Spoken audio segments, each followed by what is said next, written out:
ठीक है। अब नेक्स्ट क्वेश्चन,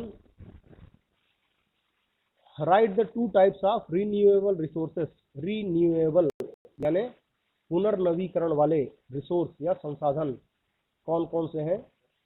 तो दो रिसोर्सेस के नाम बताने हैं, ठीक है ना। तो अमित लोधी बताओ जरा, दो तरह के रिन्यूएबल रिसोर्सेस या नवीकरण स्रोत कौन कौन से हैं, नवीकरण संसाधन कौन कौन से हैं? अमित लोधी, आवाज ओपन करो और बताओ। दो संसाधन जो रिन्यूएबल हैं, जो नवीकरण योग्य, ठीक है। तो इसको समीक्षा, आवाज बंद करो। तो दो जो आंसर इसमें लिखेंगे हम, वो कैसे लिखेंगे कि पहला लिखेंगे कंटिन्यूअस यानी सतत, यानी वो रिसोर्सेज जो लगातार चलते रहते हैं, सतत। और दूसरा लिखेंगे बायोलॉजिकल यानी जैविक संसाधन। इसको नोट कर लो, सतत और जैविक यानी कंटिन्यूअस एंड बायोलॉजिकल। अब कंटिन्यूअस क्या होता है?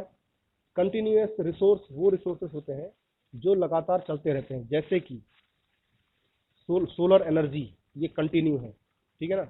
जैसे कि विंड एनर्जी, क्योंकि विंड कंटिन्यू चलती रहेगी।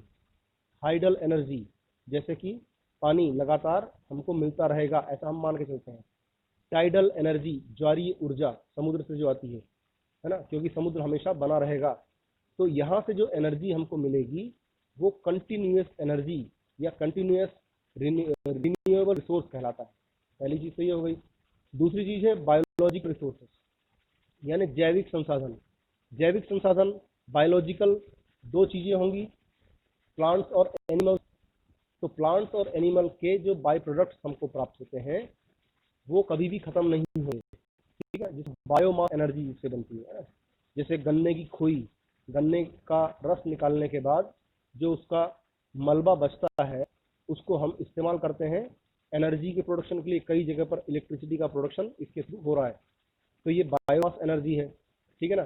तो क्वेश्चन अगर आता है कि right the two types of renewable resources, दो तरह के रिन्यूएबल रिसोर्सेस के नाम लिखो, तो हमको चीजों के नाम नहीं लिखने हैं बल्कि किस तरह के रिसोर्स है वो लिखने हैं। तो कंटिन्यूअस और बायोलॉजिकल, सतत और जैविक, इनके बारे में हम इसको क्लासिफाई कर सकते हैं कि कंटिन्यूअस में क्या क्या आएगा और बायोलॉजिकल में क्या क्या आएगा। समझ में आ गई बात को? तो मैं क्वेश्चन तुम लोगों से जरूर पूछ रहा हूँ, लेकिन साथ में उस क्वेश्चन का आंसर हमको कैसे और क्या लिखना है ये भी बता रहा हूँ, ठीक है। नेक्स्ट क्वेश्चन पूछते हैं,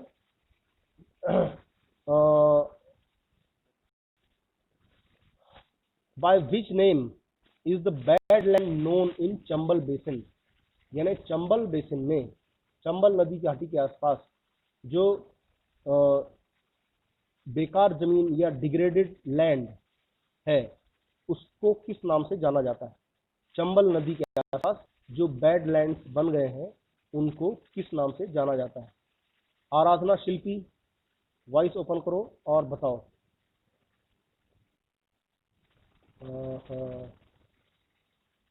बीहड़ का नाम सुना है?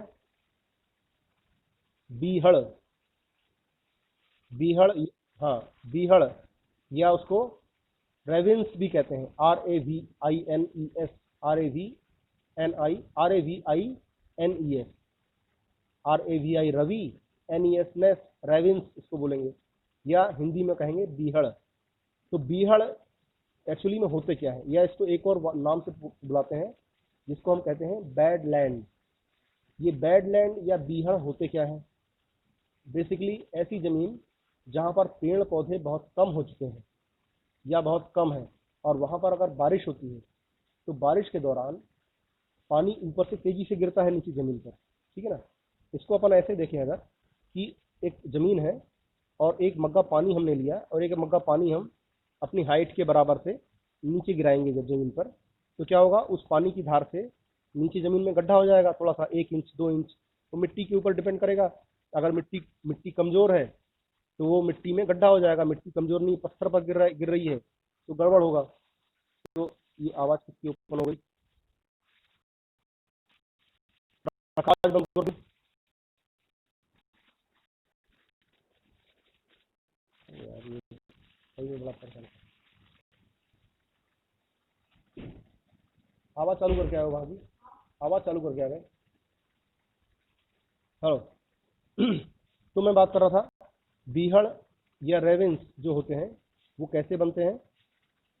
तो जब इतने ऊपर से 3 किलोमीटर, 4 किलोमीटर, 5 किलोमीटर ऊपर से बादलों से जब बारिश होती है ऐसे क्षेत्र में जहाँ पर प्लांट्स नहीं है और मिट्टी है, तो उस मिट्टी में जब पानी वो मिलता है तो वहाँ से पानी कई धाराएं बहना शुरू हो जाती हैं।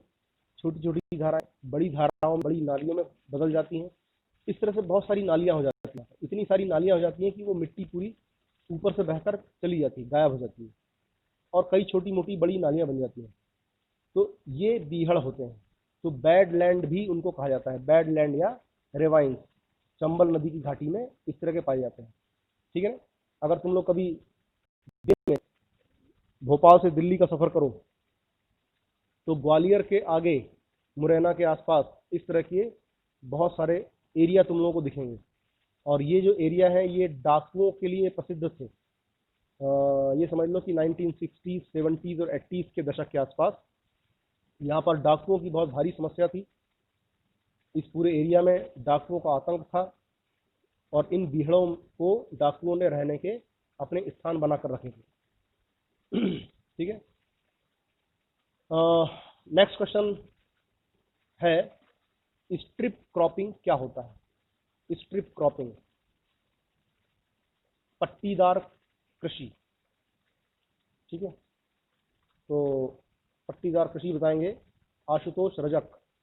ओपन करो और पट्टीदार कृषि क्या होती है इसके बारे में बताओ जरा। स्ट्रिप क्रॉपिंग बिल्कुल भी नहीं पता।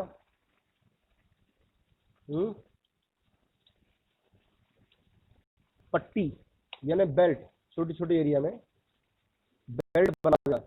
एक मिनट। बेसिकली क्या होता है कि एक बहुत बड़ा क्षेत्र है अपने पास, जैसे मान लो कि 10 हेक्टेयर का या 50 हेक्टेयर का क्षेत्र है। अब इसमें हमको बहुत तेज बारिश होती है या बहुत तेज हवा चलती है यहाँ पर, तो हम जब फसलें लगाएंगे तो फसलें बहुत कमज़ोर हो जाती हैं।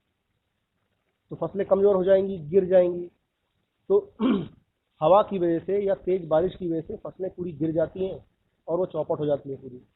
इसलिए इनके बीच बीच में है ना 4-5 लाइन, जैसे मान लो गेहूं की फसल हमने लगाई, 4-5 पट्टियां स्ट्रिप फ्लोइंग किया हमने गेहूं का, और उसके बगल में एक घास की बेल्ट छोटी सी एक ना 4-5 इंच के एरिया में एक घास की बेल्ट बीच में लगा दी, तो वो हवा को प्रोटेक्ट करती है, हवा को रोकती है। ठीक है ना। ये होती है स्ट्रिप क्रॉपिंग। तो फसलों के बीच में घास की स्ट्रिप को अपने आप उगाया नहीं जाता है, अपने आप उग जाए घास, इसलिए उस क्षेत्र को छोड़ दिया जाता है। तो इसी विधि को स्ट्रिप क्रॉपिंग के नाम से जाना जाता है। ठीक है। ये स्ट्रिप क्रॉपिंग थी। अब एक अगला क्वेश्चन जो पूछ रहा हूँ उसका जवाब अपने से भी मत बोलो, वो सब आएगा। संसाधनों का वर्गीकरण उसको अपन कल देखेंगे। ठीक है। अभी जो क्वेश्चन बने हुए हैं उसके बारे में अपन बात करते हैं। ठीक है ना। Terrace farming, terrace farming Bharat में किस जगह पर होती है। कामिनी कुशवाहा, कामिनी कुशवाहा। टेरेस फार्मिंग का नाम सुना है। सीढ़ीदार कृषि का नाम सुना है।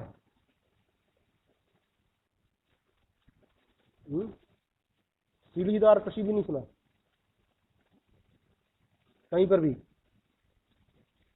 ठीक है। सीढ़ीदार कृषि या टेरेस फार्मिंग पहाड़ी क्षेत्रों में जहाँ पर स्लोप होती है बहुत ज़्यादा, तो उस स्लोप को अगर एग्रीकल्चर करेंगे उस स्लोप में, तो ये मान लो पहाड़ का एरिया है और ये स्लोप बन के आ गई। ठीक है।